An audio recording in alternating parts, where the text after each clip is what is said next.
702,208. That's the number of documented cases of child abuse and neglect in 2014.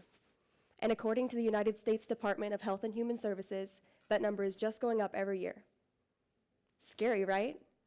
We know that the repercussions of maltreatment on a child's development are immeasurably detrimental, but I think if y'all knew the half of it, you might treat the kids in your life a little bit differently.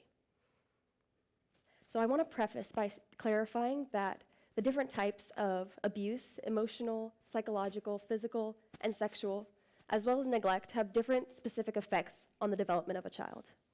However, there's a general framework for the development of a child's brain, and it goes as follows.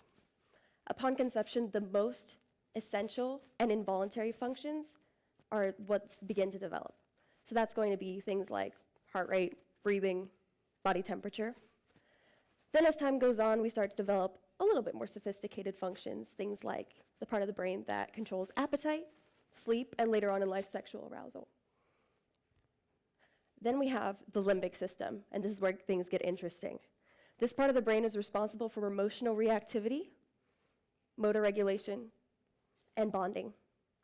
And then the most complicated part of the brain, and the coolest part, because it doesn't even develop fully until you're 25 years old, is going to be the cerebral cortex. And this is responsible for concrete and abstract thought, logic and reasoning, and creativity. And so psychologists posit that there are two general modes the brain can be in at any given time that determine behavior. You have your learning brain, and you have your survival brain. The learning brain is uninhibited by its surroundings. It seeks to take risks for the beauty of discovery and is a master of creativity. Whereas the survival brain is on red alert. It seeks to analyze threats and put up defenses in order to keep the physical self safe. And so for a child whose father comes home and repeatedly is physically abusive, or has a mother who hurls verbal abuse at them, the repeated stress signals sent to the amygdala cause the survival brain to take over for the child so that the child can be safe. And so that learning brain is underutilized, and the child can't enjoy the whimsy of being a child. Now, I speak from a bit of personal experience because until I was 13 years old, I was in an unhealthy situation. And because of my experience, I believed the untruth that everyone I met could see my shame and that I was unworthy of love. And so I put up barriers between myself and the people around me so that they couldn't see who I was. And I suffered from anxiety and loneliness. But 5 years ago began a process of rewiring my brain and digging up those untruths that I learned about myself and the world around me. And it all began when I was surrounded by people who poured love and truth into me. And so I want to encourage y'all to get involved with organizations that benefit these hurting children directly. Fostering a child, or for people my age, getting involved in PALs and Big Brothers, Big Sisters is hugely impactful. But I also want to give you an everyday strategy for loving these hurting children and these people around you so that we can help in this healing process. It's 2 words. Choose kindness. It's that simple. But simple doesn't mean easy, and I'm the last person to say that it's easy to love your sibling, for example, when you're tired, and you're irritated, and you downright regret the day that they were born. But I am telling you that you have a choice.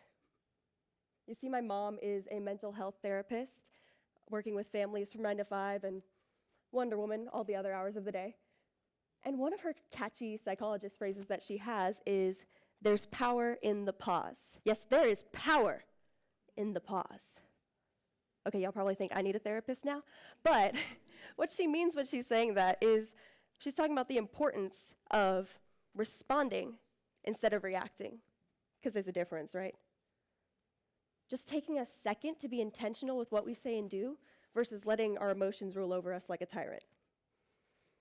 So I know it's whack to tell you to be nice to your little brother and sister, and because that just defies the fundamental laws of nature. But if you can nail this is just practice for the game. Your relationships in the real world.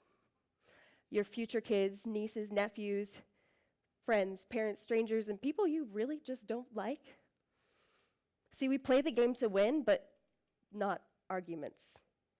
Your victory is the result of a culmination of winning plays where you choose to act out of love and kindness. Because for a child who's been abused or neglected or traumatized, your kindness can reinforce the notion that it's okay to mess up, to take risks, and to learn. Rewiring the brain to seek out the euphoria of learning is not easy. 5 years later, and I'm still a huge piece of work in every way. But your encounter can show that kid that they don't have to have their defenses up all the time. So whether you have little ones in your life or just encounter them in an everyday encounter, build them up, listen to them, make eye contact, and share in their excitement. And if you suspect that anything could be harming them, you speak up, because that life is too precious to risk being a bystander. You see, the miracle of children is their resilience. They have this knack for finding the joy in the darkest of situations, and we want to be able to bolster that ability to bounce back. So it comes down to the legacy you want to leave in their hearts.